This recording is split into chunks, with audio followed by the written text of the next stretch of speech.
Hello, everybody. Welcome to the Above the Live live stream on a Thursday night. Of course, we have some truck and ARCA racing happening tonight. ARCA is currently happening, and we'll talk a little bit about that later in the show. We have a lot to get to this time around. Lots of NASCAR news that dropped, previewing Bristol for the Cup Series, and of course, we have a very special guest, Matthew Dillner, joining us in a couple minutes. But first off, got to introduce my lovely co-host, Adam Lucas, Dom Joseph, joining the ATYL crew here. How we doing? And are we ready to talk about where did we just go last week? Oh my God. I was there, Kansas. Yeah. I feel very bonita. I feel bonita. Yes. Good, fun weekend at Kansas. Great racing all the way through, all three series. So it's Bristol time now. Oh, yeah. The real Bristol. Oh, yes. Yes, the real Bristol. Not Bristol dirt. Concrete jungle. The Thunderdome. Awesome. 40 men enter, 1 man leaves. With a big sword. Yes. So let's go into our points right now. The What's happening? There's I love it. a lot. So because of how everything worked out last week between Dom, Ben, and Adam's picks, they're now only 1 point between each other. So that's pretty insane. I'm leading somehow, some way. I think the regular season champion really helped my point standings here. And then Rob and Brandon, unfortunately, are a little behind. Rob can still catch up, but this is how the points stand after Kansas for us. And love it. Series. Gotta love the ATYL chase for the cup. Oh, yeah. Absolutely. I'm racing the chase like I'm Kyle Busch. Dominate all year until you put Chase on the side of my car. Grief. Speaking of, we got our Cup Series points right here. Of course, Reddick locks in with a win. Were we surprised that Reddick ended up winning this whole thing? No, I'm not surprised at all. I pegged him out as a favorite that whole weekend. I just felt that Truex and his team were going to be able to overcome their mistakes or whatever happened to Darlington. But I was wrong. But no, I really felt that Reddick and Bubba were going to be really strong, Toyota in general. But I was not. I loved the move he made for the win, but I just had a feeling. I had a feeling that Reddick was going to do really well. I had a solid feeling that 2311 as a whole would have a great day, and then unfortunately Bubba had that issue with the tire. And and I really was pulling for Hamlin, I'll be honest. Kind of a selfish pick because that's who I had picked to win. But yeah, no real surprise that Toyota was pretty flat out dominant at Kansas last weekend. Yeah, I mean, Toyota didn't surprise me at all with their dominance. I think one thing was I was so disappointed with Bubba when he blew the tire. I mean, obviously it wasn't Bubba's fault, but more so, I mean, he had a race-winning car. He really did. And now, of course, with the point situation. Yeah. Goodness. Oh, heartbreak. The regular season champ may not even make it out of the first round. Which that is shocking to me. That's something I mean, obviously we don't go into these things expecting that. I think all of us either have Truex in our championship 4 or at least have him as a champion, which is crazy. So yeah, I'm a little nervous for Truex. Bubba Wallace, I thought that he would at least get himself out of that last 4 in points there after the race at Kansas. Unfortunately, that's not the case. And then Michael McDowell is going to have to win. Stenhouse is probably going to have to win too. So a little unfortunate there, but otherwise crazy how the point standings kind of shook up after this. I did want to talk about too. Do we have any drivers after Kansas that we want to talk about in particular, whether there were storylines that came out of it or what are we thinking? Brad Keselowski. Yeah. Look at him. Pretty solidly above the cutoff line. Of course, anything can happen Saturday night. But yeah, that team, they really are showing a lot of true growth, especially through this season. And to see that they're ahead of Chris back there in 9th, that's just kind of, I thought it would be the other way around. I thought Keselowski would be closer to the cutoff line. Yet here they are sitting in 5th, sitting pretty decent for making it through to the next round.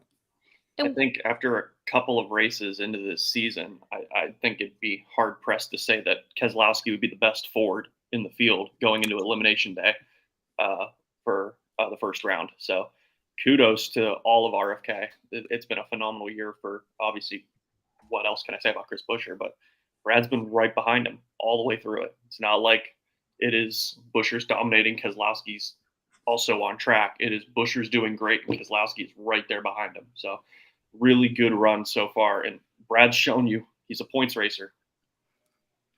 Yeah, I think the one thing though to keep in mind too is Chris Buescher, he had a tire blow with on him near the end of the race at Kansas. So otherwise he was having a pretty solid race. I just think the reason why he's so far back in points right now was because of that happening. But I very impressed with Brad what he's been able to do again, like you said, having him being the best performing Ford right now. It's shocking in a sense because you would think that Penske would have picked up the pace, but it's just they've struggled a little bit now. Joey Logano, obviously, he got himself out of a little bit more of a danger situation just with his top 10 run that he had this past weekend. Kyle Busch too, I will say, he again qualified or I guess had to start to the rear of the field for this race and was able to get a top 10 finish out of it. So lots of drivers that are able to overcome these obstacles that either they come into the weekend with or they just find themselves in during the race, and some other drivers kind of falter under the pressure. I will say too, Ross Chastain, I'm a little surprised with his performance so far in these playoffs. Would you agree? I mean, he came into Kansas with great speed. He's been very quiet. He's cooking. Yeah, it's one of those. Let him cook. Yeah, it's one of those. Honestly, it's one of those. Man, I forgot he's in the playoffs. So I forgot he's out on the racetrack, and that's shocking for Trackhouse. I'll also say too that late race restart may keep Logano in the playoffs for another round because he was able to stay out, got a top 5 out of the deal, and was irrelevant almost the entire race up until then. So if he can just keep his nose clean and be competitive, doesn't need to win, be competitive at Bristol, he'll make it to the next round. Right. I think Joey, I don't know if we always talk about this, but he's great at late race restarts. That's where he makes up the most ground anywhere. That's where he gets some of his wins too. I mean, that was just a great pit call by Paul Wolf, just saying, hey, incredible. We need all the points we can get here. It's only going to be 2 laps. I'm keeping you out there. I know you ain't going to win the thing. Just hold on for dear life, see what we can get. And it worked. Yep. Also, and then how about, Byron too. Oh, yeah. Thank goodness he's got all those wins and those points, because after that spin, that could have hurt him a lot. So it's good to have a lot of points to work with so you could have a quick mistake like that and work your way back. And that's the importance of being perfect or as close to perfect as possible during the regular season. I mean, of course, you're able to have those mistakes and maybe DNFs and things like that. But once you go into the playoffs, you're like, man, that one race that we had earlier in the year that we didn't finish from, where I made a silly mistake, that cost me a championship. And it's kind of showing right now if those mistakes that you made, like, are they paying off? Or I guess not paying off, but paying off in a bad way, I should say. So, yeah, Byron's lucky points-wise right now, for sure. I did want to mention too, you all are mentioning Bristol, who's going to be good at Bristol, who's not. We'll talk about that in a minute, or I guess a little bit, I should say. Heels Rule said Brad is good at Bristol. Too would be shocked if this is the week he returns to victory lane. I mean, RFK was in victory lane last year at Bristol with Chris Buescher, so why not? Don't count out Harvick is another comment that was made by Craig. Lots of drivers that are good at the short track, so we'll have to see what this does. Ben, hello. We missed you, bud. Good to see you in the chat.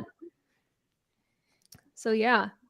Saying hi to Ben. And then, too, Hab, I agree. Kyle Busch, we'll get into the stats, too, of course, but active driver with the most wins at Bristol. He really likes that track. Yeah.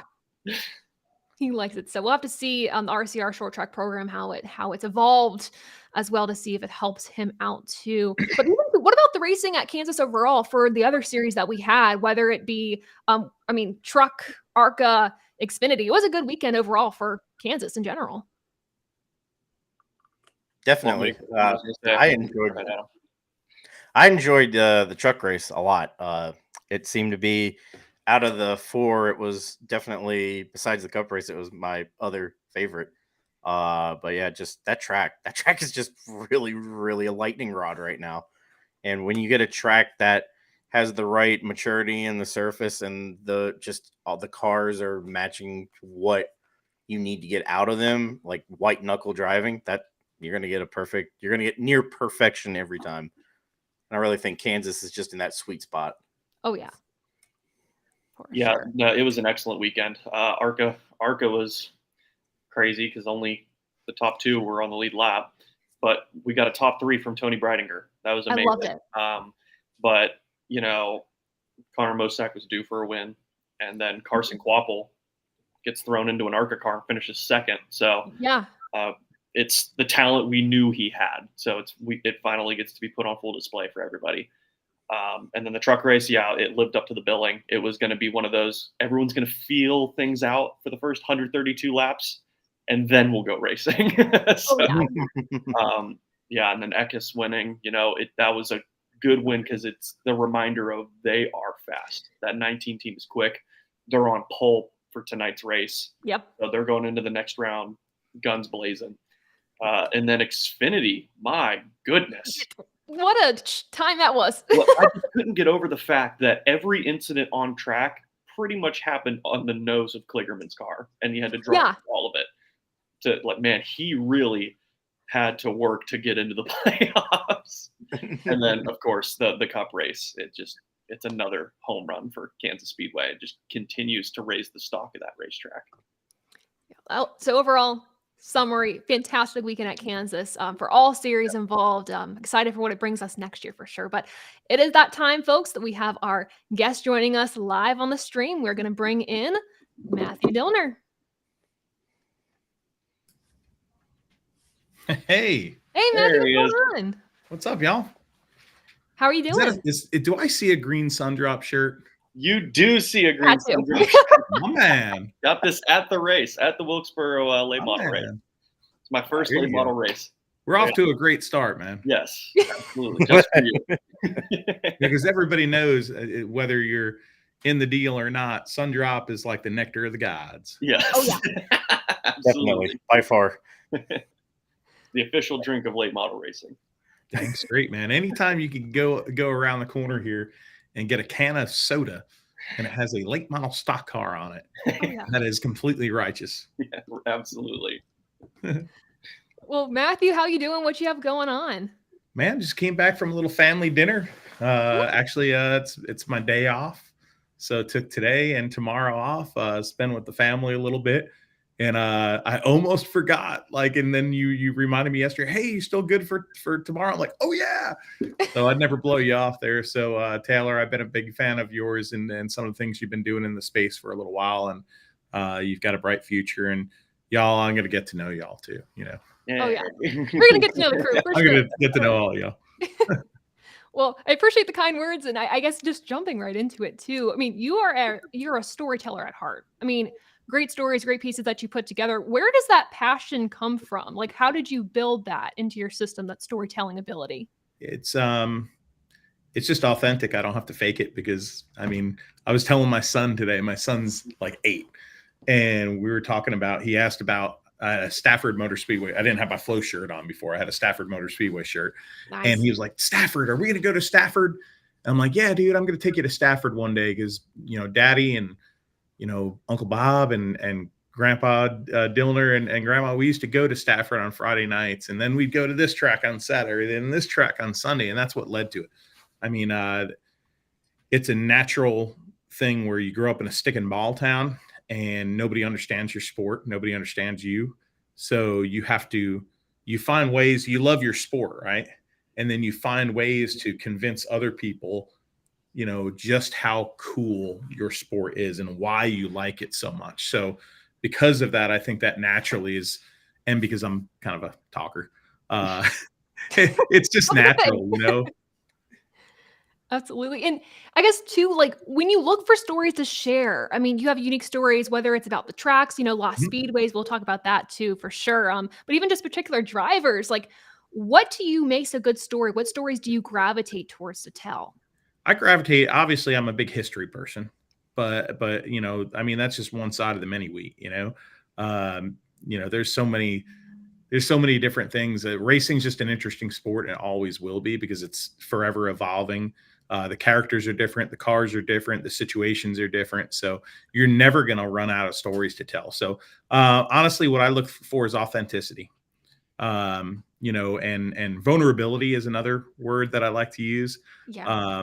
Because you and I, the 4 of us here, how many times have we turned on, say, TV or turned on a show or turn on something, and you're just seeing kind of either regurgitated stuff or stuff that is just fake. We can see right through it. We're humans, and if we know our sport as well as we should, we could see through it. And I love the people that are really authentic, the ones that wear their emotion on their sleeve, the ones that are honest, good or bad. And, there's some characters in our sport that are incredible. And, even doing a documentary on that our team got to do on Jonathan Davenport, who, him and his wife have a little ranch with wasabi cattle. And, we spent some time on the ranch and spent some time with Superman there at the dirt track. That's awesome. And getting to know them and getting to know the real them. And, we even had discussions of like, his wife she was like, well, I ugly cried. I'm like, no, you didn't ugly cry. But I'm like, here's the thing, that moment where you kind of broke down when I was speaking to you and it was just a regular convo on camera, but it was just real laid back. That moment, people are going to attach to that, a racing wife or just anybody in the sport, because you guys, it isn't just a story of, hey, we just came in and boom, boom, boom, we had success. No, y'all struggled. Y'all didn't know if you're going to make it, and there was times where you just wanted to give up. And then you had the success of a $2 million season. Those are the type of stories right there where you can scrape off the layers and, or peel. I always say interviews are like peeling an onion. Yes. When you could peel the onion, that's just the best part of the job. First thing I think of is when you were mentioning that is when Harvick won his title. It's like, yeah, he was already so successful, but they panned over to Delana and she's just sobbing. It's like, man, it's so hard to do. People forget Delana's been in the sport for such a long time too. Right. Her family involvement and her involvement. A lot of people don't realize she was a PR person, like Randy LaJoy, the Bob Evans car, like those days. And it's like, she's worked hard. Yeah. Do you remember, we're talking about like peeling back the layers of a story and things like that. Do you remember the first story or piece that you put together motorsports wise, like whether it's a video or a written piece? Good question, actually. Show and tell. Hey! Nice. Hey, reveal. This is Charlie Jerzonbach's car. He was my childhood hero. He passed in a race in Martinsville Speedway. Well, we were doing a little piece. I was 16 years old, and my brother and I, we started a television show on our local network about motorsports. And we kind of got laughed at by the network, but they were like, the TV channel, but they're like, yeah, you can use our stuff, because they didn't think we were going to make it and like actually be able to do it. But I remember it was like the second week or third week we were at the track. And at this point, I'm kind of like just a gopher, right? I'm 16 years old. And my brother got married and he was going on his honeymoon. So I had to kind of cover and be kind of the point person at the racetrack for our camera person, and whatnot, and had to do interviews. I'd never done interviews before. And so I was taking it so literal, like I was writing down my questions on a pad and just like so nervous how I'm going to ask them. So the first piece I ever was a part of was kind of a deal about Charlie Jerzonbach, this guy here, and this memorial race and what Charlie J meant to the Long Island racing community and this and that. And since it was my hero that the subject matter was about and asking these drivers that I watched growing up, I was so nervous. I'm like, oh my gosh, I'm like talking to Bob Park and Wayne Anderson, these modified regional type, local type guys. But to me, those are my heroes. So it was interesting. But then you get to know that racers are just like you and me. They're just regular people that just have the coolest damn jobs on earth. So there's besides that, they're just regular people with their own struggles or with their own difficulties and you learn to appreciate that. And then, the little bit of excitement of the 16-year-old kid goes away.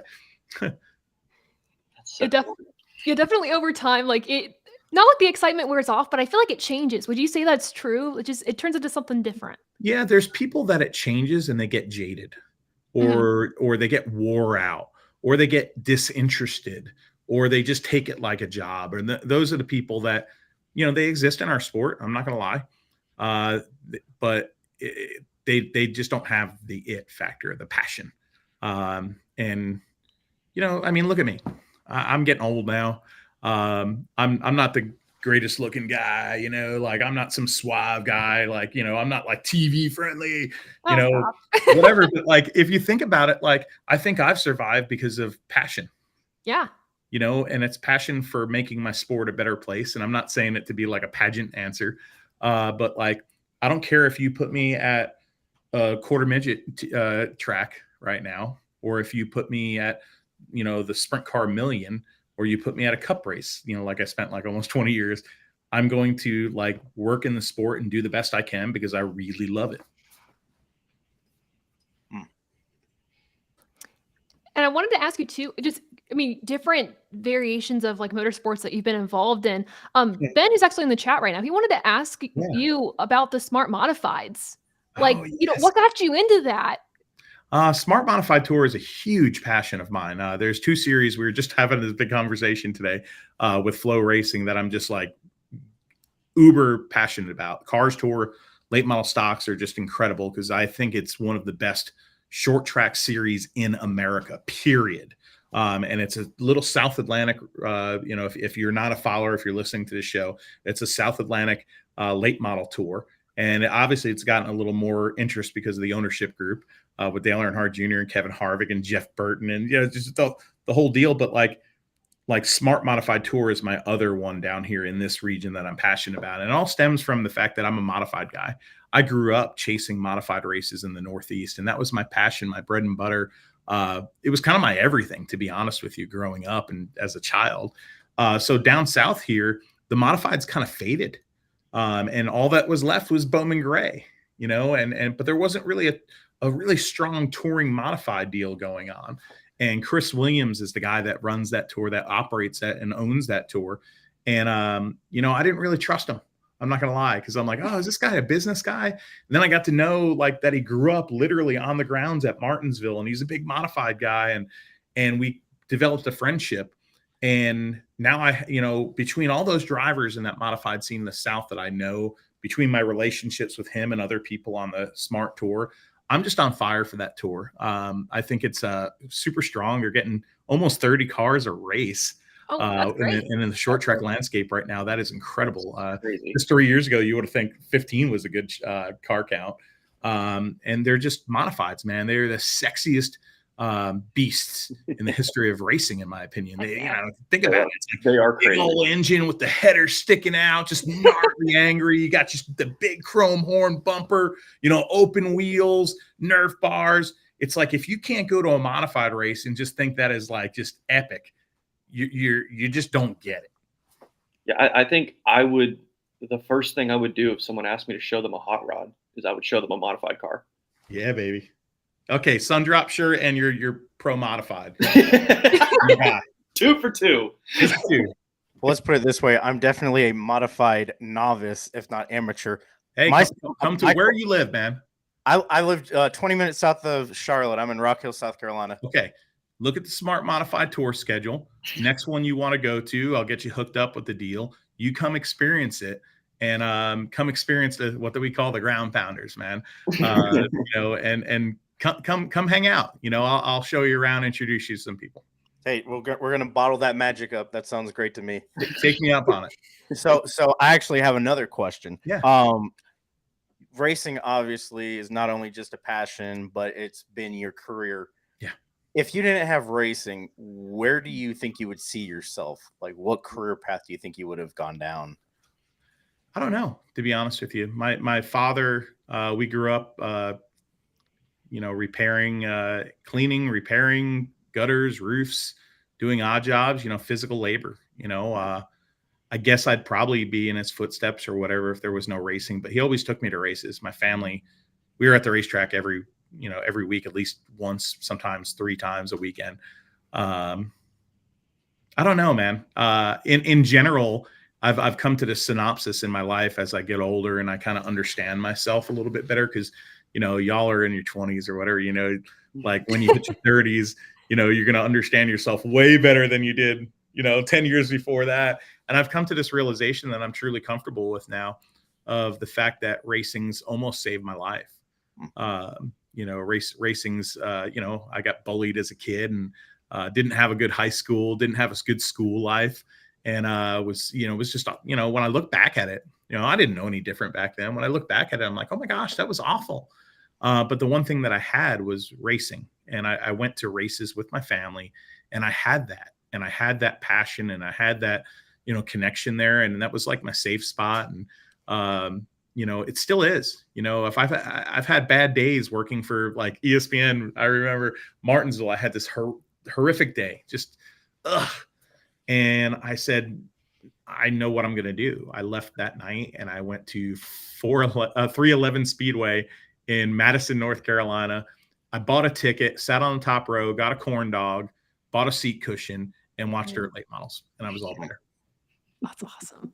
Nice. It's a great story. It sounds like a great night too. Just saying, like, I mean, hey, corn dogs are the gateway.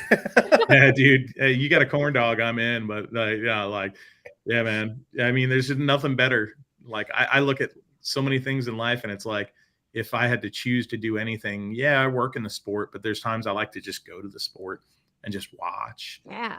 And it's like, it's relaxing, exciting, all different things, all packaged up in one. I'm gonna let you keep promoting the short track regional scene. So grew up in Northeast Ohio. I had Sharon Speedway, and oh wow, yeah, I would go there maybe once a year. But a lot of people, the only in-person experience they get is the Cup race, because it's the only thing they know that's on. Can you just describe to people just the atmosphere of short track racing? Because like when I went to the late model race at Wilkesboro, it was a completely different environment. Mm-hmm. And it was awesome. It was so awesome. You could feel it. Yeah. So can you just like explain the difference between, the Cup races, it's a big deal, it's pompous, it's like a circus, and then the late model scene, it's like a high school football game. It's like you're just going. Yeah, it's all racing, and it's like I love it. I don't care if, even though I don't think the competition's great on Formula One, everything's, we got a wheelbarrow race, I'll watch it. But when it comes to short track racing, it's like the sport. I always say to people that, listen, short track racing is like the sport at its purest. Okay, so if you're a person that's a hockey fan or a baseball fan, and you may think, or basketball, you might think the game's played better maybe at the collegiate level, where it's a little bit more pure. It's not as, I don't want to say it's money is hurted or this, and I don't want to go that far. I don't, where I eat, and I don't poo-poo on my sport, because I don't care what level it is. I love it, and I want it all to thrive. But like the upper levels sometimes can get jaded or get affected by certain things that the lower levels aren't. The lower levels have their own struggles too. But, if you're going to take your kid or introduce somebody to the sport, I've always said the best way to do it actually isn't a cup race. It's introducing them at the grassroots level, so they can really get it. They could see the drivers that have a true drive and passion, that are either the mechanics or people that work at a UPS that, they're dedicated racers, or they're trying to climb the ranks, maybe a youngster, or just a veteran that's out there just chasing checkered flags, man, for the right reasons. Short track racing, it's kind of like going to a minor league ball game. It's got all the, the games there, right? But then you have your $4 hot dogs, and you have your true romance and like feel, that grassroots feel. And that's what's so great about short track racing. It's kind of like, you go to a cup. I would honestly say, like, for that baseball comparison, you go to a major league game for the major league experience. You go to the minor league game to watch baseball. Yeah, that's a good analogy. Yeah. That would be the way I would put that. That's awesome. 100%. Hey, I like it all, but so like I said, I don't down any of it, but there's just nothing that beats going to a short track auto race.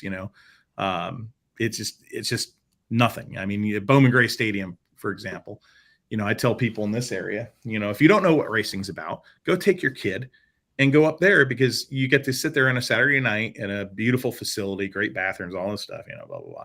So they don't get turned off if it's a kind of dumpy track. and they get to sit and watch a short little 3-hour program or so, a 2.5, 3-hour program with tons of different races and all action going on. And it's not one long marathon of a race, so you can really introduce them the right way. And two, with that, I guess this is a great place to tie in Lost Speedways with the love of short track racing and just bringing it back. So when you went to pitch this idea, or I guess kind of break down how that happened and just were there nerves behind it? Like, did you feel like the show was going to be as successful as it was? No, I didn't. I mean, I for years, I wanted to do a TV show. I had notes about it, had kind of episode outlines written out. And, you know, when Bobby Marcos, who's on the show, the long hair guy, like he's one of my greatest friends, one of the greatest people I've ever been around. And we like hung out one time. We were like internet friends from doing Lost Speedways nerd research, right? And we hung out for the first time and went and explored 2 speedways, Rogue Explorers, man. And he was like, you know, look, show me some notes. And we were going over things. And I was like, yeah, man, I want to make this into a TV show someday. And I started kind of spitting out ideas. And he's like, he tells the story so much better than me. He's just like, yeah, okay, yeah, sure. I guess, right? And then, like, long story short, without making this into a, like, you know, this big, long, drawn out thing, like, Dale became a fan of it. And, you know, Dale and I were in the same space working in our careers. You know, he kind of came into NASCAR Busch Series when I came into NASCAR. And, you know, we both kind of knew each other, but didn't really hang out or anything. And I just remember one year, I think it was at Daytona or something. He was just like, hey, man, really like that Lost Speedway stuff you do. Like, hey, you know, give me your number. Give me your, and I think he typed his phone number to my phone. He was like, oh, I'm going to text you, blah, blah, blah. And that night I'm at Daytona. I was actually staying in a bus. And I'm like getting these texts and being put on these history, like picture groups. I'm like, what the heck, man? This guy barely talked to me for, you know, because he's kind of, you know, people don't realize how shy he was, especially during a huge part of his career. You know, like he wasn't the most out there guy as he is now. And I was like, wow, you know, that's cool. And I'd go on little explorers and put it on Periscope. And he'd like get on the Periscope and I'd see like Dale Earnhardt Jr. I'm like, what the heck, man? And he'd be like, man, why didn't you invite me? I'm like, you're like Elvis, dude. I'm like, I'm at Michigan, and I'm like hoping I don't get shot. It was like random field, hoping like a freaking bear doesn't get me or like a snake doesn't bite my ankle, and I'm like telling people where I'm at, like, so just in case I don't come back. Like I don't know, man. You know, I'm kind of trespassing back then, maybe not. And yeah, maybe not. And yeah, but he just had a genuine interest. And that spawned into a little bit of more of a connection. And that really helped me because when I lost my job in NASCAR, he was the first person to give me a job. And I'm forever grateful for that. And I mean, the show, none of us really thought it would happen. You know, the network turned it down the first year, you know, and Dale was the one who was really persistent in saying, no, I really believe in this and I want to do this. And the networks kind of didn't really believe us. And then when they saw the Metrolina episode, which was like kind of the first pilot, you know, they were like, oh, I get it. Wait, hold on a second. Show and tell. Show and tell. Oh, we love show and tell. Show and tell. Speaking of.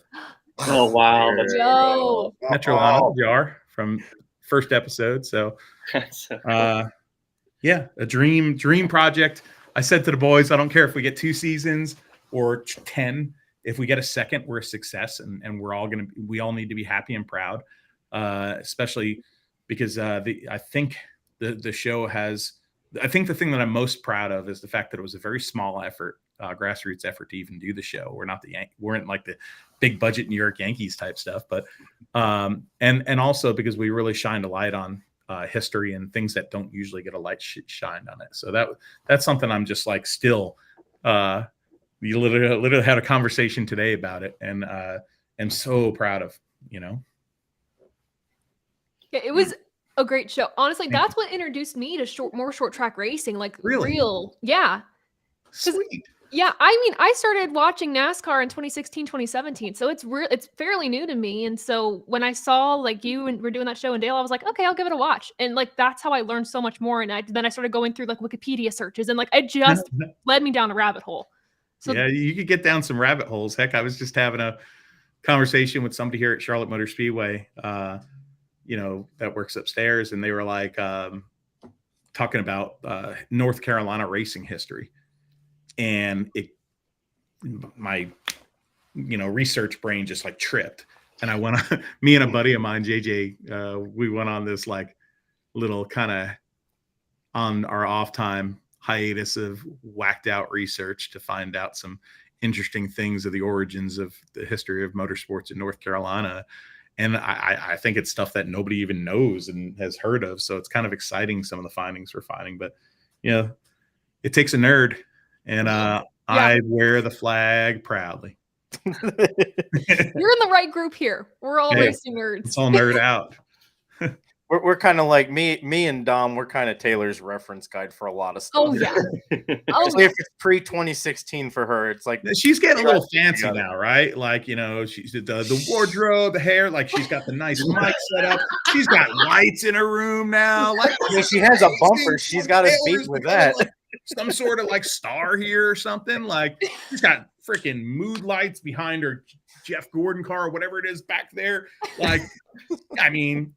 I remember knowing Caitlin Vincey, when she was doing YouTube videos in Virginia, and she would contact me and I'd kind of help her out with some of her videos, like give her a little advice and this and that when she was just doing local stuff. Hey, Taylor, man, you got all the lights, you're getting there. So you're getting it. 5 years from now, she's going to be on Fox. Honestly, that's the dream. Who knows? There you go. Hey, just for all of us, man, it's, the whole thing is, if I don't know about y'all, what you guys want to do, but it's like my dream growing up was just like, okay, I wanted to race or be the president of the United States of America. That was my two dreams, when you asked me as a kid, and I didn't have money for either. And I didn't have money to race. So my brother and I distinctly remember in the back of my dad's 1987 two-tone red and white Ford pickup truck with a cap on it, having a conversation while we were listening to a boombox and listening to like Guns N' Roses. And I'd never forget having the conversation with him of like, like, what are we going to do? Like, how can we make a living in the sport? How can we somehow, like, that could be like our life, and here we are, That's amazing. I mean, even too, just like, I think as well, everyone has like an idea of a dream that they want as a kid, and those things evolve over time, but it's more incredible when you're like, okay, like let's assess where my life is right now. And then you're like, okay, how do I make this work? And you did just that. And that's like so awesome to be able to make that. Not to get into it, but like I'm blessed. I've been through the ups and downs of motorsports, and you run through the ringer and dragged out, wore out, just everything, some of it on my own life experience of, on the road. It's been a crazy career, but it's like, I feel like even at this point, I feel like I'm 1,000 times better at the game, than I was 20 years ago. And it's like, man, I am more determined now to do things in the space than I ever have been. And it's fun, like now going back with Flow Racing, I'm kind of in the short track realm, which was my life growing up. So it's like, it feels like, you're invigorated on how to really advance, your sport. It definitely is a full circle moment for sure. Definitely. Yep. Absolutely. Well, do you mind if we answer some fan questions real quick? Yeah, you did. I mean, I don't know about y'all, but my kids, let's see, what time is it? My kids are being put to bed right now, so I'm just chilling, man. So love it. If y'all need to go to bed or something, just let me know. But I'm here for y'all. Like, the only reason I'm in my office right now, literally, is because of this. We just did dinner, and I'm like, I got to go do this. I got to do Taylor's show. So that's amazing. Well, thank you. First off, second off, we're all night owls here. We stay up ridiculously late, so we're we're good. Well, except for us school teachers, we have to be in bed by 11. What grade? I'm a behavior management assistant in a K-5 classroom. Nice. For the Rock Hill School District. We deal with mental health. Okay, sweet. So yeah. But I wanted to be a race car driver and a meteorologist as a child, so I get down that journey. Hey, there was a portion of my life in college where I was like, man, these weathermen, the meteorologists, I thought they had it easy, right? And I'm like, maybe I should get into that. So I took a meteorology course in college, and I just never forget. I love lightning and weather. I just think it's so cool, man. It's just awesome. And I'm like, and then I went in the class, and it was like day 2 in the college course, and I realized it's all math. And I'm like, no, bye-bye. That's what killed my dream as well. He's checking all the math for me, because that was exactly me in college. Math, man. Well, I guess I have a starting bonus round question. So here at ATYL, we love collectibles and merchandise, and one thing that we love in particular are diecast. Now, are you a diecast collector? If you are, do you have a favorite one? Do you have it in your possession? What do you got? He's looking. Uh-oh. I'm looking. I just moved a bunch of my diecast. Like literally, there's another room here, and we just did like a little studio kind of hit for flow. So I just moved my favorite diecast over there. You guys talk for 2 seconds. Oh boy, we got like, it. This is not doesn't usually happen in television here. Are there rules on the internet? No, We're trailblazers. Any rules in there? This is buffer time. We can hold up. I'll be back. Okay, so what do we think it is? What I don't even know. Oh, it's got to be a mod. I feel like it's got to be a mod too. Probably a modified. Either Modern. that, or if it is a NASCAR, it's got to be signed. It's totally signed. It has to be signed. It's a classic of some sort. Here we go. I'm coming back. He's got it. He's got it. Let's see. I don't want to wager money on it because I'm going to be wrong, so I'm not going to do it. I'm just so professional. Oh yes. I'm just so professional. Just such a picture of professionalism. So cool. You're good. Bye. So there's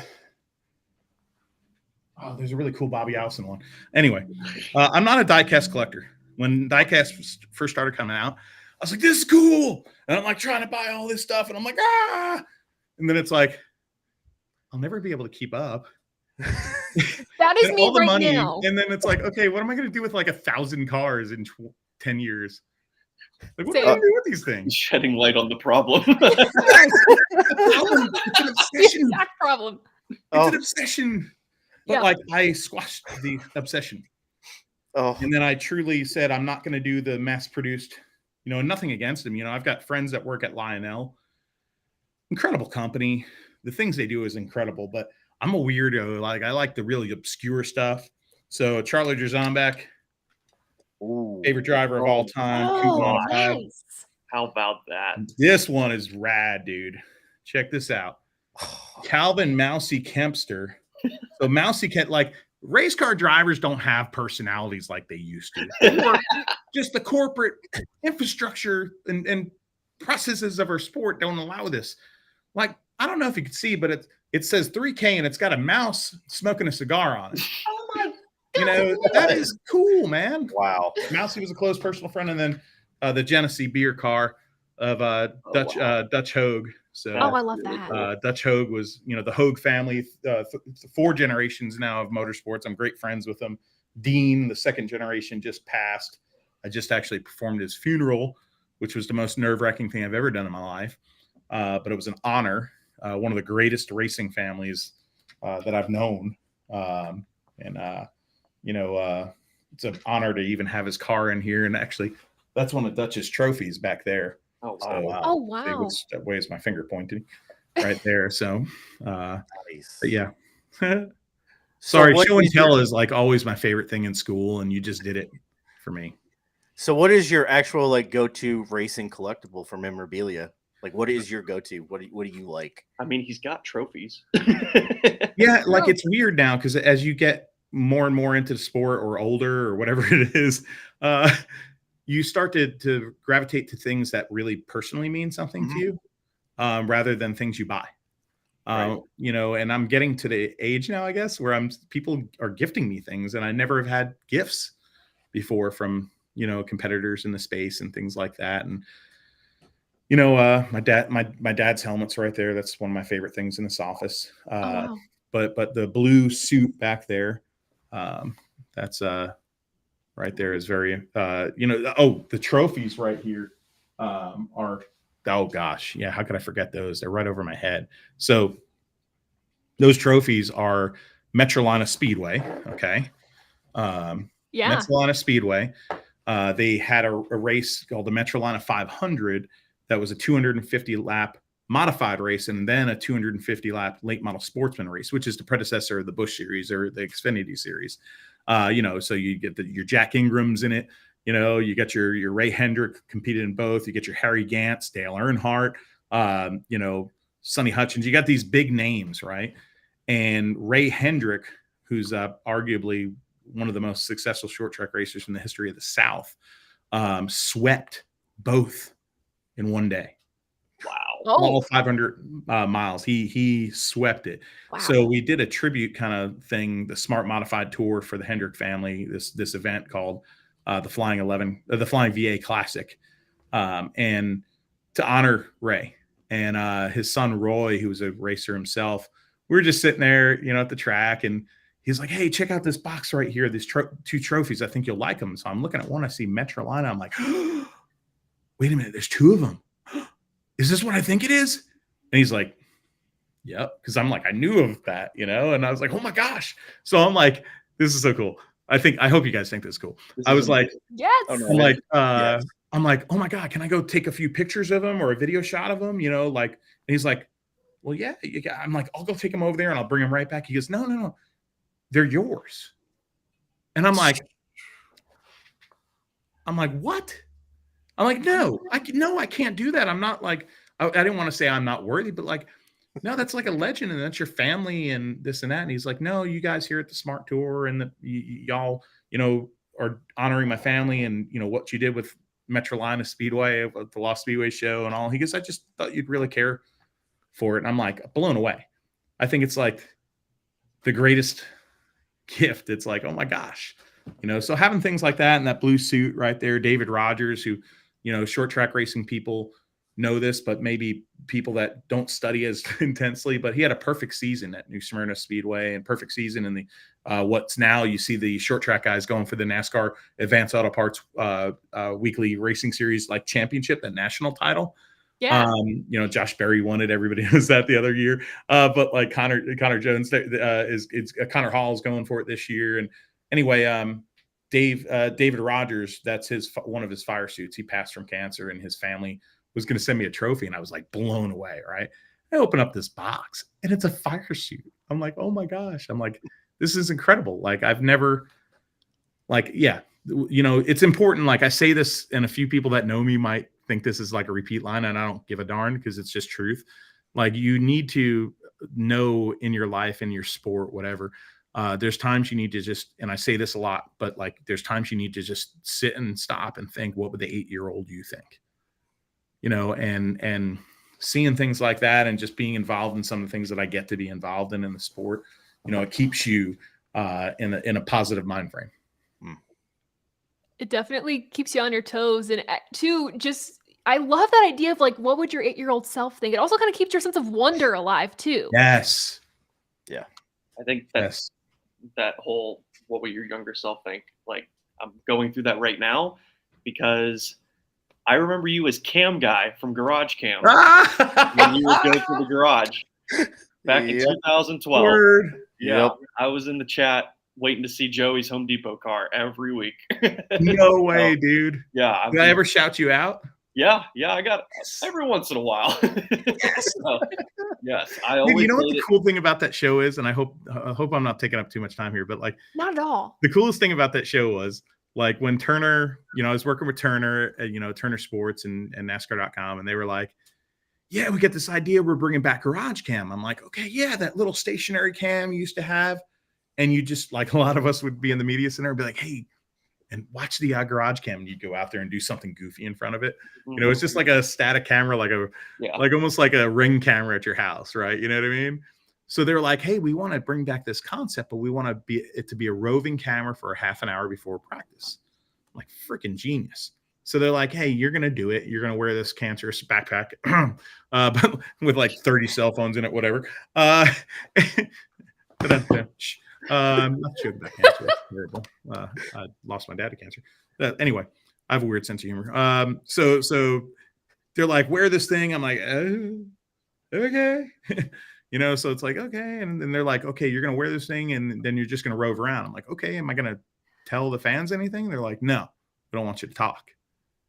I'm like, "Okay." And I kind of smiled because I'm like sitting there going up to cars and I'm like, there's a little microphone on the camera right here. Like right here. I'm like, I'm like, "Hey, we're coming up to the number 60 car, Granger sponsor car, Greg Biffle, whatever it is, right?" And then like after a week or so doing it, they're like, all right, give Dillner a mic.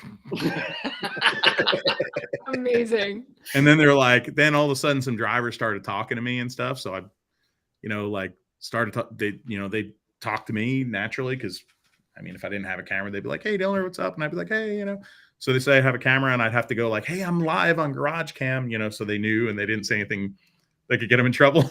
Right. And my bosses are like, oh my God, these guys are talking to you. I can't believe this. And I'm like, well, yeah, good relationships, I guess, or whatever. They're like, give Dillner a mic. He's going to interview the drivers now. So it's like, I kind of like didn't have that role in the sport, and I wasn't supposed to, I'm just a, started out as a producer, but camera guy, like not like a face for radio, I'm just more of a normal dude. Right. So I wasn't like a chosen one to do that sort of deal as far as a profession, but I wish I could, because I just want to talk about racing. And I kind of pigeonholed, kind of worked my way into it. And I'm grateful for it. So yeah, that's super cool that you remember that. That's old school. Yeah. Oh yeah. How could I forget? We were all texting and we were talking about like the Speed Channel and like all these other certain things. We were talking about that in particular too. So, that's cool. Now I expected people to remember like Lost Speedways, because I hope it has a really cool effect where people will appreciate it like years from now. But I never expected to talk about Garage Cam. That's pretty rad. I think you came in clutch during Daytona testing. I wanted to see the primer cars. Oh, dude. Primer cars are always cool. Oh, they were the best. Because you got some guys that just go out there and they don't give a darn. But then you got guys that are just like, yeah, we're going to do some cool stuff with this primer. We're going to put a rad sticker on it, or maybe like spray paint some stripes on it or something. Right. Primer. We're going to have something that looks cool. Always love that, man. I miss some of that. Like back in the day, you used to do like weeks of testing at Daytona. And so you'd spend like 2-3 weeks in January down there. And then you get to speed weeks, and hell, there was times where it was like 17 days. And it was like, man, you felt like you lived in Daytona. I've always jokingly lived on the hill that they should bring the Clash back to Daytona. But do you think it's put on a good show at the Coliseum? Yes. And I think it was a huge swing. And I think it's like Dave Kingman, the old baseball player, you should say, swing hard in case you hit it. They swung hard, they hit it. Will it have lasting power year after year? I don't think so. I think it's something that maybe they should move around. That's just my opinion. Mm-hmm. But I think that's kind of what you're seeing with the new regime. You're seeing like a guy like Ben Kennedy coming in and saying, you know what, I want to do something super rad. I want to do something super different and take a swing. Why do the same thing over and over and over again? Do something a little different. And that's I liked it. I thought it was cool, and there's some other venues or things I'd like to do besides that, but we are pigeonholed in, if it's going to be the Clash, to a certain environment, weather-wise, because of the time of the season. So it really does work. Where would you like to see the Clash at in the future? It's like I said, it's tough because of regional. Like you have to be in certain environments weather-wise to make it work. So it's hard to say. I would love to see it at a place like Irwindale Speedway if we wanted to stay in those. If we wanted to go short track racing, and people are like, well, it's not the Coliseum, doesn't have big grandstands. Well, you could still fit 15, 20,000 people there, but we can build the place up around it to become an event. Nothing's impossible. And the Clash has showed us that.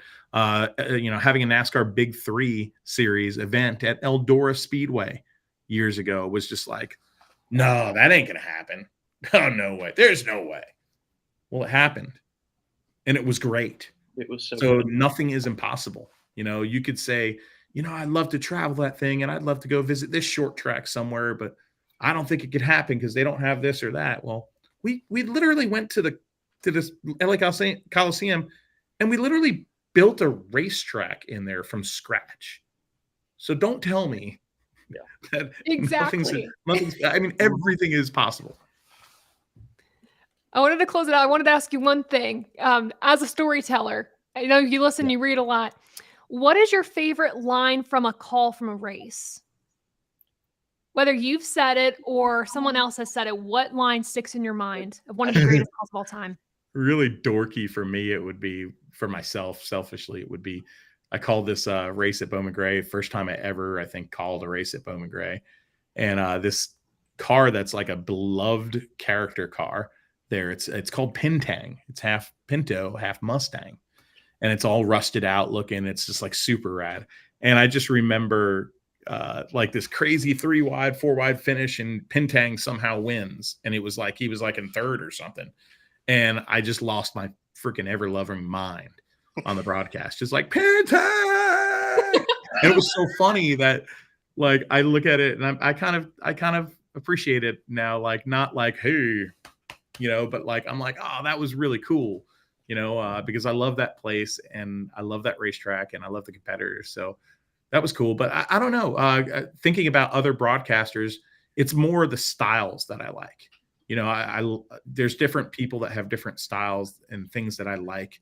Whether it's Barney Hall, some of the greats, Ken Squire, because of his descriptive nature, he would always paint the picture to where if you were watching the race and you didn't know the competitors, he would make you care about the competitors. The yellow and white, Race Hill Farms, number 47, from Fitchburg, Massachusetts. And it's like all these details that we don't talk about now. It's like, no offense to the current announcers, because some of my friends and they're great, but it's like a different style. And it was like, now it's just like, oh, here comes the blah, blah, blah. He's coming to the inside. And it's a little more analytical. And back in those days, it was a little bit more carnival or PA style. But then a guy like Squire had this great imaginative, these descriptors that he would throw in there that just really hooked you and hooked me as a child. So, and you don't see that very often, it's like hockey, Doc Emmerich, that style. I've got a great friend that's coming up the ranks that you will hear about in a few years, Eric Brennan, from Staten Island. And he's been announcing on the Smart Tour. And then this year he's doing the Cars Tour. And I think he's one of those special it factor announcers that we're going to see in a few years doing something big in the space if there's a spot for him. So yeah, I just like the people that are a little bit different without being gimmicky or goofy. Well, awesome, Matthew. What race do you have going up next? Where can people watch it, of course, or what time? I guess I should say, what time can people watch that? When is that?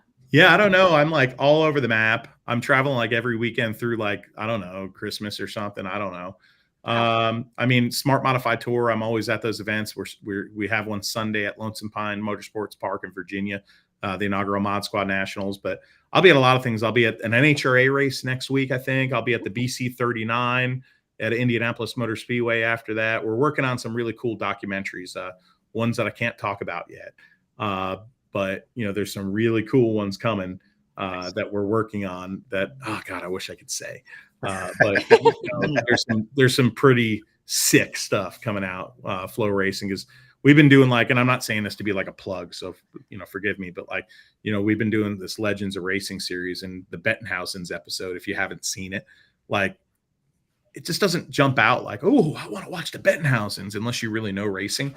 And there's people I even saw in the elevator here months ago that were like, yeah, I didn't watch it because I didn't really know much about them. But I was like, holy crap, what a story, So we've been putting out some things like that. We did an AJ Foyt one recently. And I'm working with my team on a great documentary about the Sprint Car Million, that $1 million sprint car race that just happened at Eldora Speedway. And really working hard on that one. And I think at the end of October, that one's going to be released, and it's going to be super, super cool.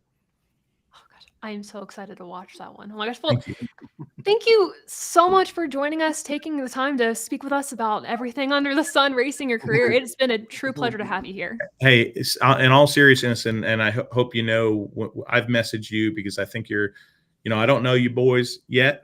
Hopefully we could get to know each other, but I've been watching your career, from race fan to becoming what you're becoming.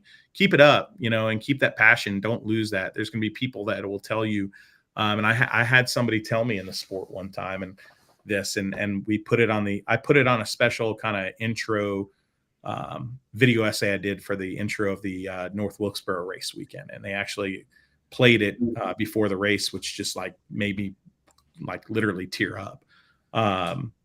But, somebody once told me, if you want to make it in the sport, care less. And another person in that realm told me, nobody really cares about the history of our sport.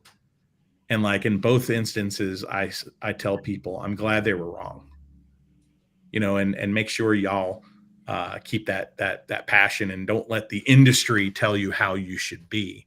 Yeah, you got to be professional and handle yourself a certain way, but don't lose that passion.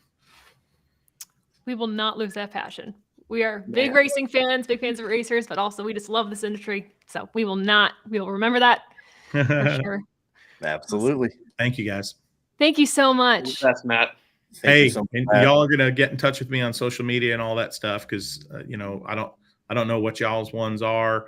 Get in touch with me, especially if you want to come to a smart race or something like that. It's easy. There's like 5 races left or 4 or 5 races left on the schedule. Let me know. I'll get you on the list and show you a good time there and introduce you to the cars and the stars. Awesome. Let's do some racing. I'm all for it. Anytime, man. It's going to be cool. Definitely. Appreciate Thank it. you.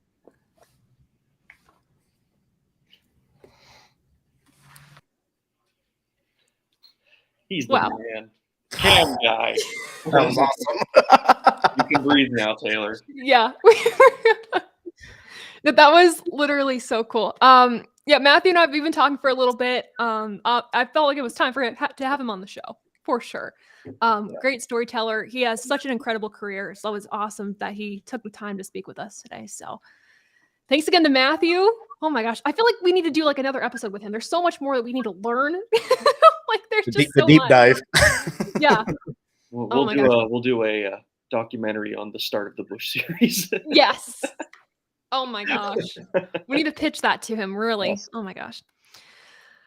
Okay, well, we'll kind of expedite. I know we have the truck race going on at 9. So shipping's so expensive now. I know. Gosh. Is the truck race on now? Do they come on at 8? No, that comes on at 9. 9. Oh, that's right. Yes. Yeah, I made sure. I was super nervous. So I was like, oh, hello. Because I was like, oh my gosh, are we gonna interrupt the truck race? Because the last thing I want to do. It should be a really fun one. But no, let's dive into some real quick NASCAR news.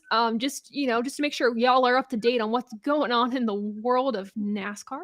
So first off, I should say, Noah Gragson was reinstated. Just so y'all know, I know I've been getting a lot of questions about it, but I'll show you his statement. Y'all can read it.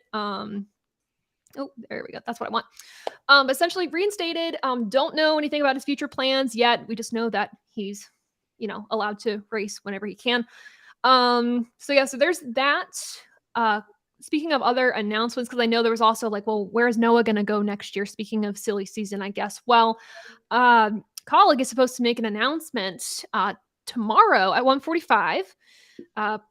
I'm pretty sure it's about their future lineup of drivers. I'm not saying that it's Noah because I don't think it is based on the arm photo. Do we know what I'm talking about here with the arm photo?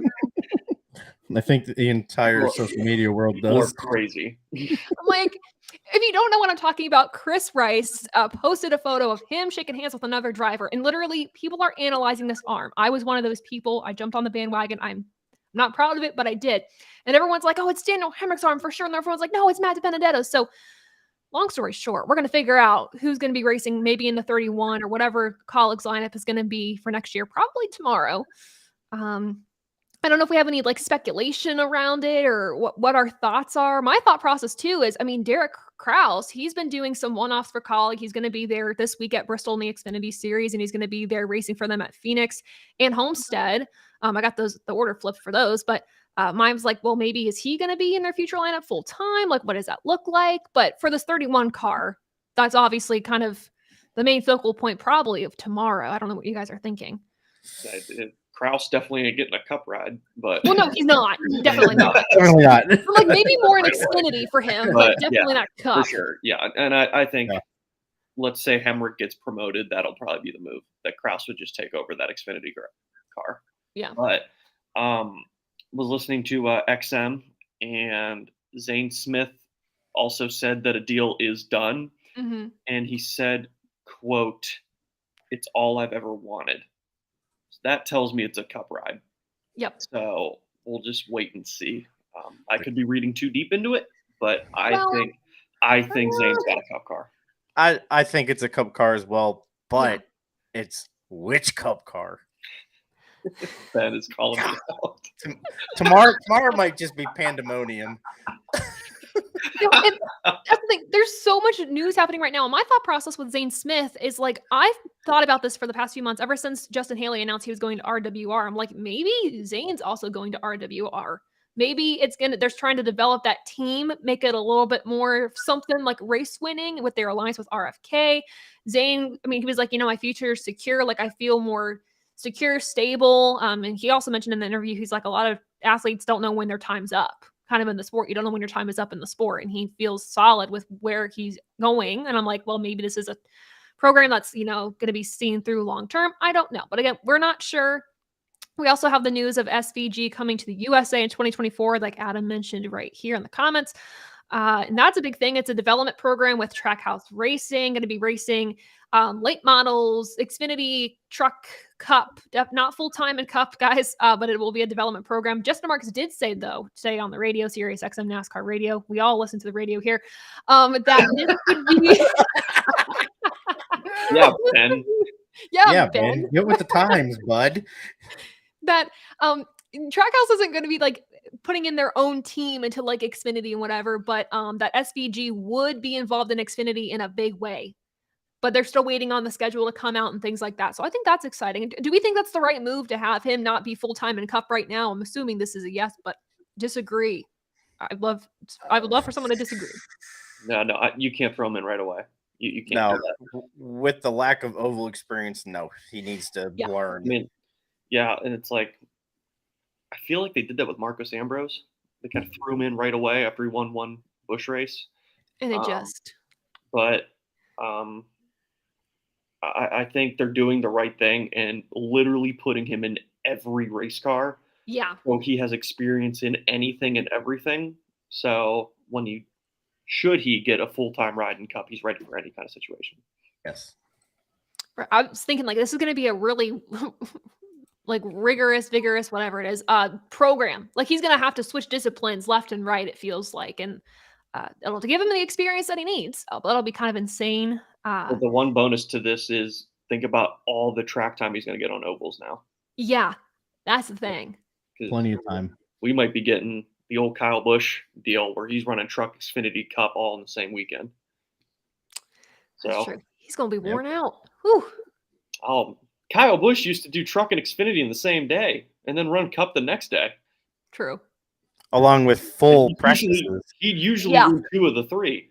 Yeah. Like, for people that are just getting into the sport in the last 5 years, they have no idea. Like, it really wasn't fair when Kyle was racing in those series, but he had to work for it. Like he would run 3 Cup practices, 2 Xfinity practices, 2 Truck practices, qualify for all 3. He would normally run a Friday, Saturday, Sunday deal. Sometimes it was doubleheader Saturday, race Sunday, and he would usually win 2 of the 3.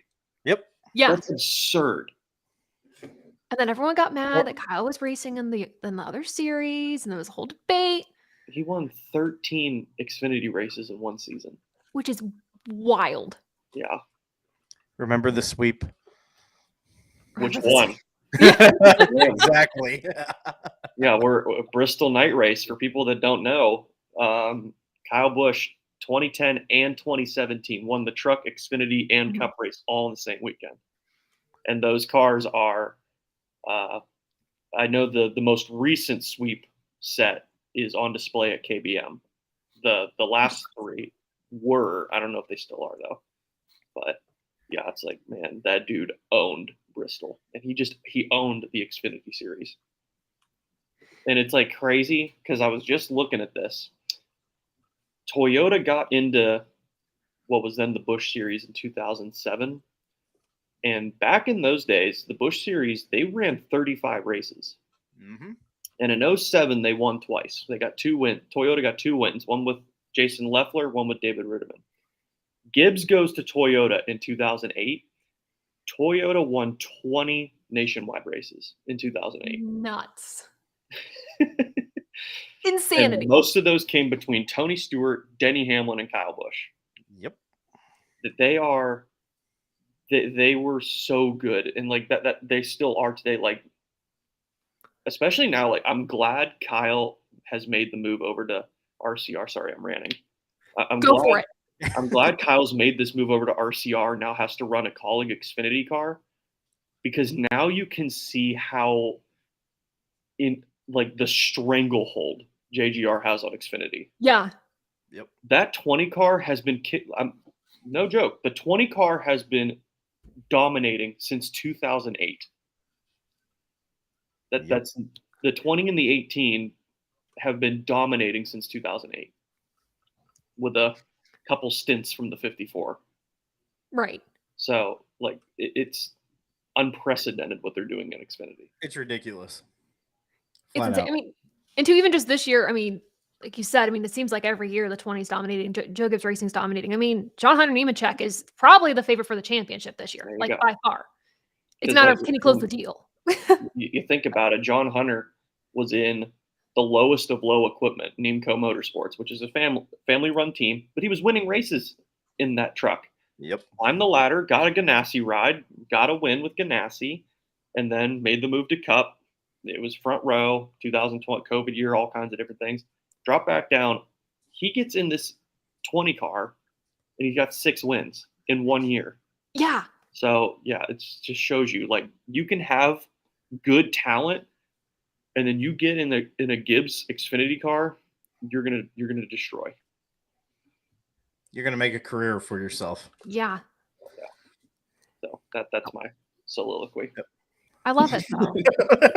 I love it though. This has been Dom's Thoughts, promoted by Adam, Toyota. I'm telling you, man, these kids don't know about the Z-Line Energy Days. Oh my god! Every week, that Z-Line car was winning something. That and the GameStop cars. Yeah. Oh my god. GameStop cars. Oh my god. The Z-Line GameStop cars were painted identically, and they were always first and second. Yep. If it wasn't the 18 and 20, it was the 20 and 18. Yeah, I think Joey and Kyle finished 1-2 like 6 times in 1 year. Yeah. With those cars. And Joey didn't run the full schedule. Nope. He started when he turned 18, and he got his first win at Kentucky. Right? He three-peated at Kentucky. Yeah, he did. He started his Xfinity career 3 for 3 at Kentucky. And then I think his next 3 wins, Nashville, Chicagoland, and Kansas, were all 1-2s off of Kyle. Yep. So Kyle wasn't a fan of Joey because he was the only one that could solve him, that could beat him. But again, it takes a Gibbs car to beat a Gibbs car. That's right. I did want to give an update on the ARCA race. Thanks, Adam, for putting this in the chat. William Sawalich won the ARCA race. Another one for him. Good for him. Yeah. Speaking of Gibbs. Yeah, like speaking of. Also, shout out to Tyler here. Thanks, Tyler, for the super chat. Thank you so much. Tyler. We appreciate it. Thanks, Tyler. Yeah, so thanks, Tyler. John said, and those 3 Kentucky nationwide wins for Logano were all from the pole. That is correct. Yep. You know, I feel like we should bring Kentucky back. It's not going to happen. See, the thing is, they reconfigured it, so you'd have to go back to the original. Yep. And that costs money, Taylor. I know. And you'd have to reprofile the track again. You don't make money when you delete things. That's true. I'll just cry. That's fine. That's all good. That's fine. You deleted the old layout. You deleted turn 1 and 2.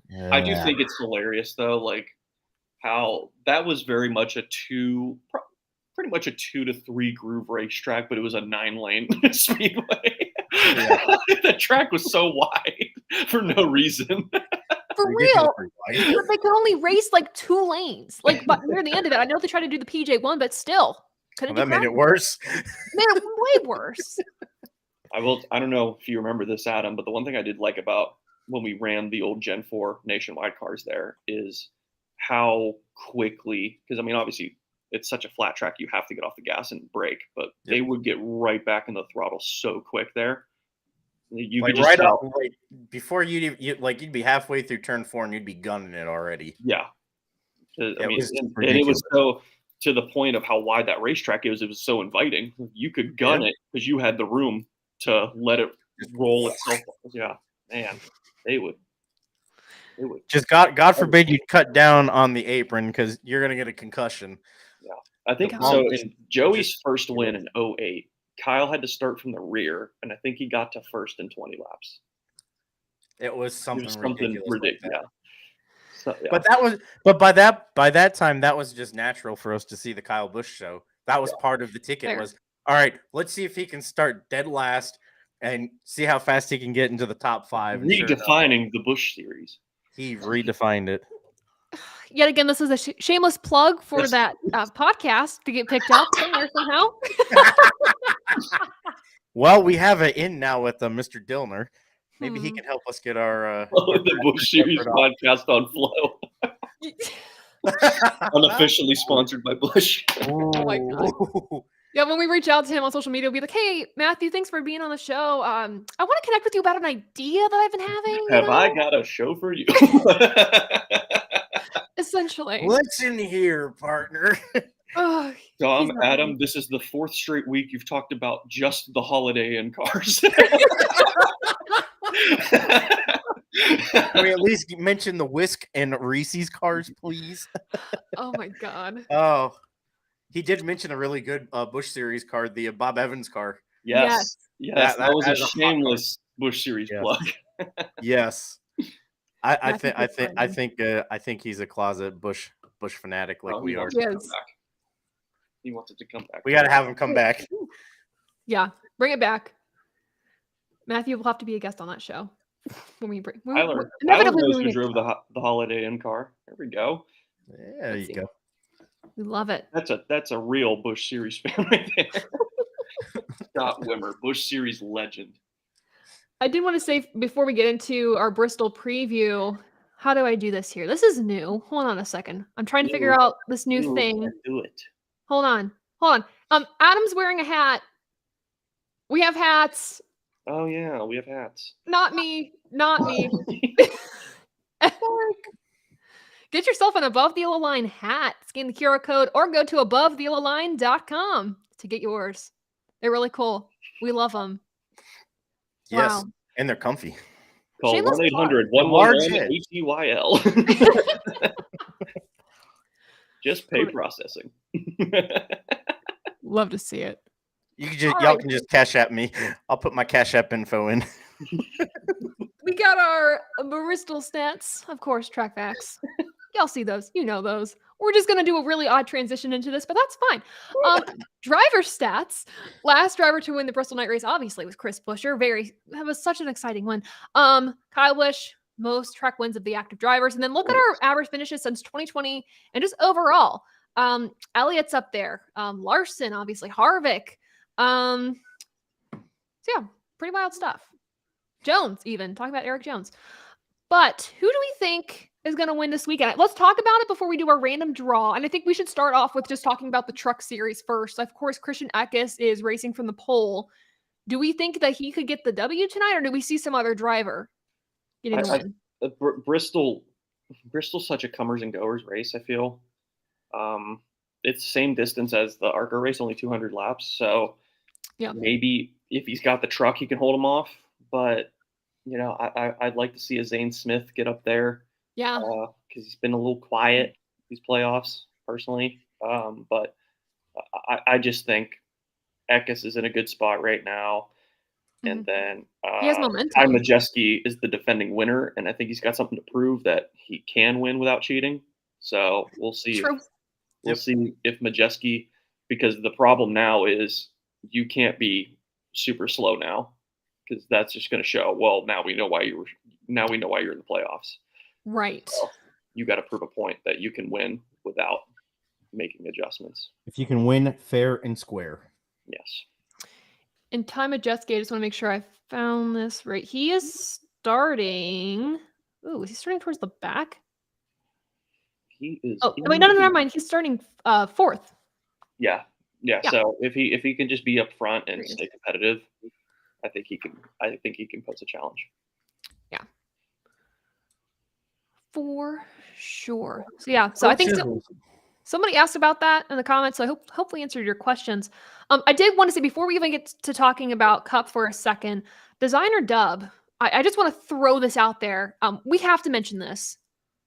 Like, oh my God. Yeehaw! God damn. That's beautiful. Yeah, Like, I mean, this holy reminds me of the Xbox One car that Dale Jr. ran at Talladega. yes, And I was obsessed with that car. But yeah, this is a home run. Like, I think this is the one diecast I would go out of my way to get a custom of if it doesn't get made. I think the only thing, and this is just really, really, really nitpicking because this is a absolute 9.5 out of 10. The only thing I would change is make the front matte black instead of white. But that would be it. This, other than, I mean, it still looks great. It looks killer. Holy smokes! Yeah, this is. I'd like it even more if it was Baja Blast.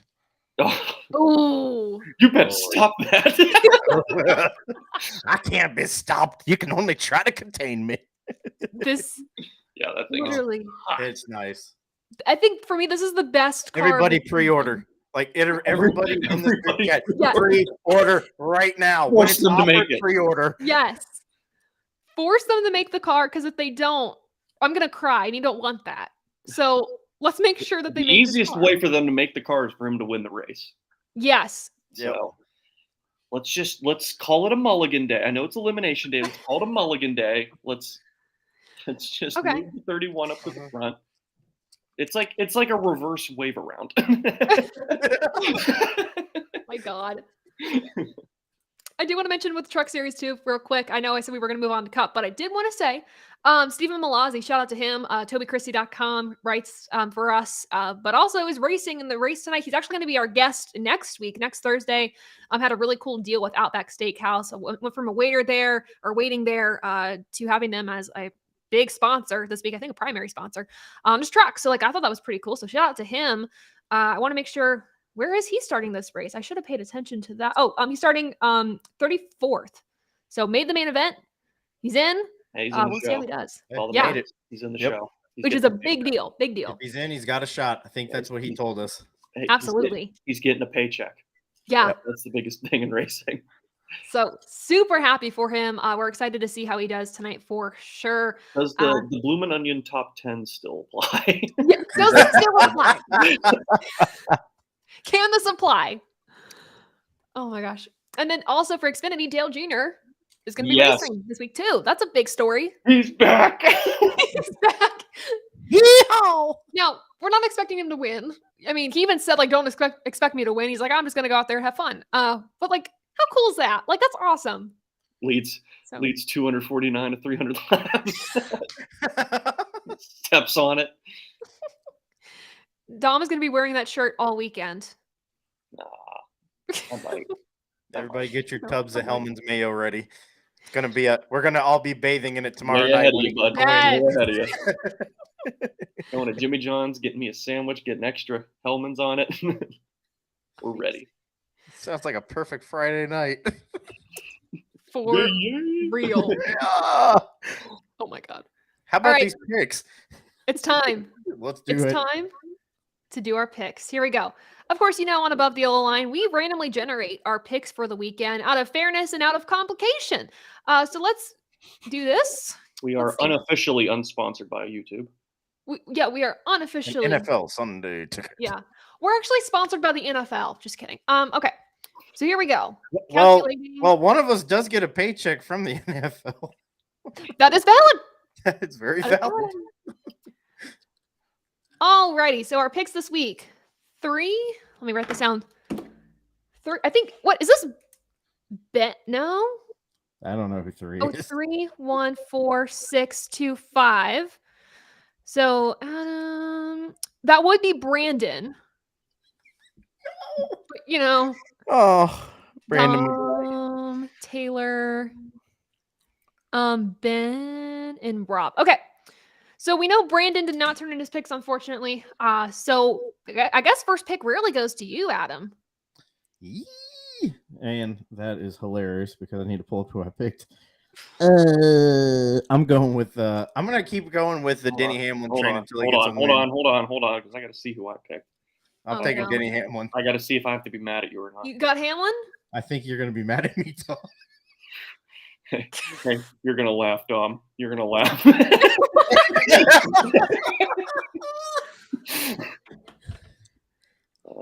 Let's see. I have it right here. Yeah, that's an interesting pick there, Adam. Yeah, that's like it's almost as if you took what I wanted. Maybe I had it before you even wanted it. All right, who's next? What? Right. No, it's you, Dom. Ironically. Oh, it's me. Yeah. Bell. All right. Yep. No. Okay. Christopher Bell. Sweeping Bristol. There you go. He's my championship pick, so he's got to get his act together. I figured eventually he'd win again. Yeah. That sounds super confident. You go eventually. Eventually. Who's next? Me. Ooh, Miss Taylor has Mr. Kyle Larson. Front runner. Did I really do that like 3 weeks in a row?